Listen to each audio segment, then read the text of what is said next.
I've had the opportunity to work with Niveditha only from her second year, the beginning of her second year. But I know that when they started off in their first year, they started off like any other TFI classroom.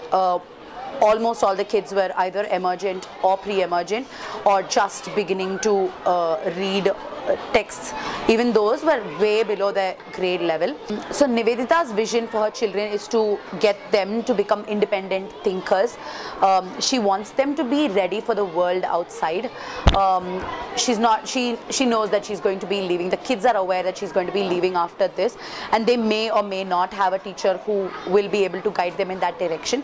So she wants them to be prepared for the world in terms of not just academics but also exposure, in terms of values, anything that they need to showcase in order to become responsible citizens of the world. Niveditha is doing all that is necessary for that, and that is her vision, to get her children ready for the world outside.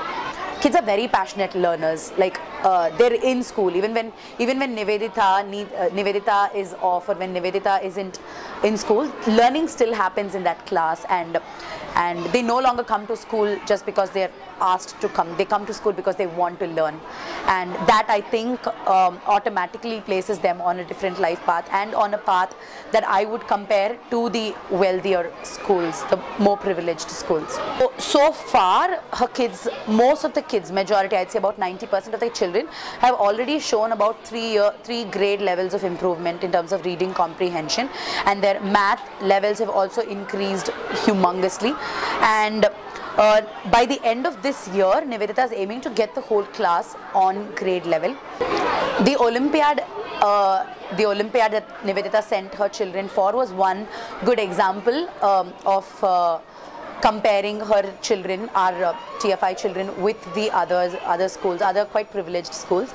And when these kids competed with those children, they actually came out really well. There were 4 or 5 kids who actually made it to the finals, and I think that's testimony to the kind of work that Niveditha has been doing.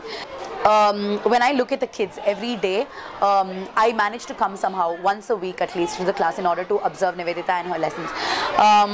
One thing that is very unique about this particular class that I'm working with is that when the teacher is talking, or when the teacher asks the children a question, it's not just those 4 or 5 kids in the first 2 benches that are raising the hand. Every child in the class is raising his or her hand, and this is including all those kids who've joined new this year, who've actually come into the classroom during Niveditha's second year of intervention. So if you look at the class as a whole, even the kid that's sitting in the last corner of the classroom, the kid that you can barely see, even that child is raising his or her hand. So the first word that comes to my mind when I think of Niveditha is consistency. Right from day one, she's been someone who's been consistent in all the procedures that she has in her class, all the routines, and the kids are also used to that, and you can see this attitude of hers reflecting in the children as well. Student leadership is something that comes alive in Niveditha's class. The minute the teacher steps out for something, since this is a private school, the teacher gets called for quite a lot of things now and then by the HM or the principal, and every time the teacher has to step out, there's no fear or concern as to what will happen to the children or what are they going to be doing during those 10 minutes, because learning will happen whether or not the teacher is there, because there's always a backup plan. If there isn't, there are student leaders. In fact, every child in the class I would name as a student leader, because every child is taking ownership over a different thing. One child is making sure that the whole class is getting into groups. One child is making a plan. One child is dividing the whole class. One child is actually executing the lesson. One child is actually making the worksheets that they can use for guided practice. So to me, this class is an example of student leadership coming alive in every sense of it.